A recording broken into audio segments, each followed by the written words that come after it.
Did you start this year with the goal to get in shape, get healthy, or lose weight? If you did, you're not alone. So did the vast majority of the population. And in order to achieve that goal, you may have started a restrictive diet. Did you know that restrictive diets can do your health more harm than good? I'm Lara, the food freedom psychologist, and I can help you create a healthy and happy relationship with food without guilt or stress eating. If you like this video, give it a thumbs up. Subscribe to my channel and hit that bell there to be notified every single time I post a new video. And if you are ready to find out how you can heal your relationship with food and say goodbye to binges and stress eating, then you can sign up to my free Food Freedom Masterclass. It looks like this and the details are in the links below.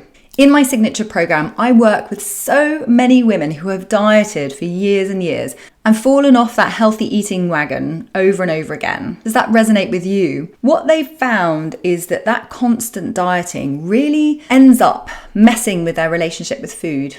In Food Freedom Matters, they learn exactly how they can ditch diets, ditch that diet mentality, and focus instead on health promoting behaviors. We've seen so many incredible transformations with people completely changing their relationship with food and body image for the better.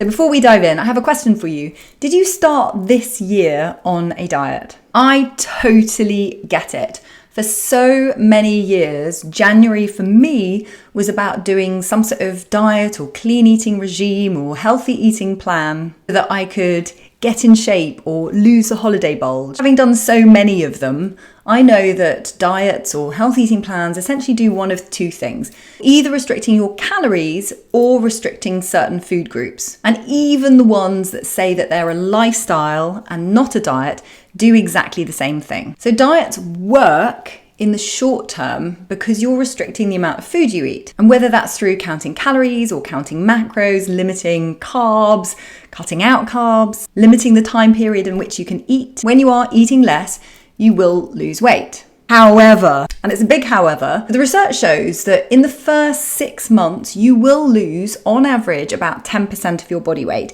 So far, so good. But there's actually a dark side that no one really talks about. In the long run, restrictive diets actually do you more harm than good.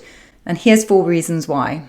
Number 1, diets are the biggest predictor of weight gain. Yes, you heard it. You are more likely to put on weight. That's definitely not what you're after on a diet, right? When you look at the longer term research, the research that tracks people beyond those first 6 months, sort of up to 5 years, we see that people end up putting the weight back on.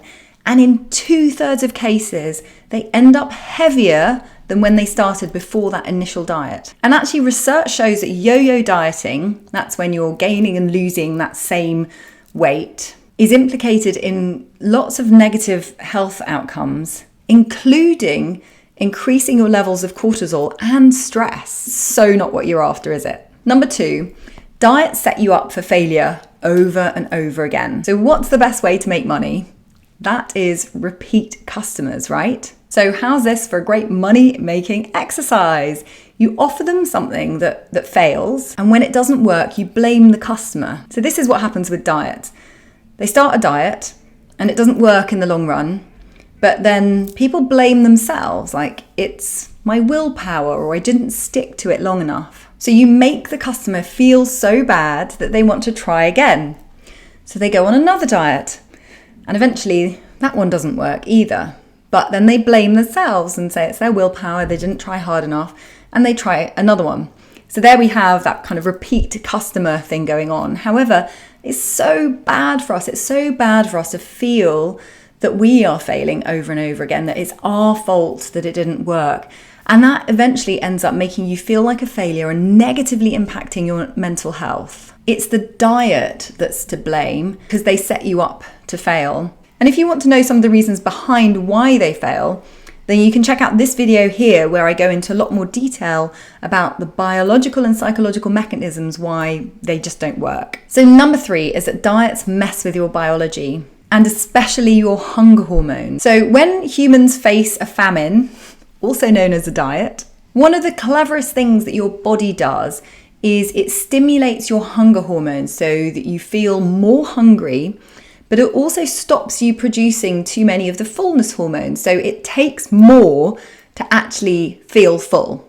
And this is why you have this insatiable appetite the minute you start dieting. And number 4 is that diets are the biggest predictor of eating disorders. So you may have been on several diets and it's never messed up your relationship with food. And that's totally awesome. And I'm so glad that that's the case. But sadly, in many instances, diets create this very negative relationship with food. There's actually a very fine line between diets, disordered eating, and then full-blown eating disorders. And in fact, if you examine a lot of the diets closely, you'll see that a lot of what they recommend is actually disordered. So for example, a 1200 calorie a day diet is way too low for any adult. In fact, toddlers need about 1400 calories a day.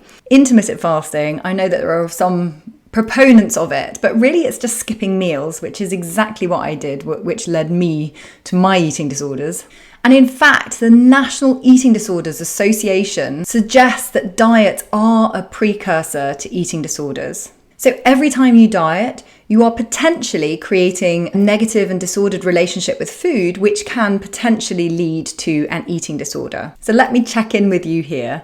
Does any of this resonate? And if it does, let me know in the comments below. And if you're ready to find a different approach to getting healthy, something that is long-term and sustainable, that doesn't have you restricting, and instead creating a positive relationship with food, then check out my Food Freedom Masterclass. It looks like this, and the details are in the links below. It's a great way to ditch diets and find your true health. As always, I've added some links and some resources below, and a book that I recommend is Anti-Diet.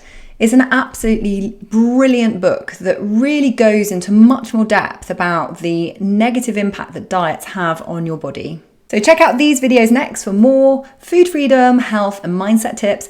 And if you like this video, give it a thumbs up, subscribe to my channel, and share this with anyone who started a new diet this January.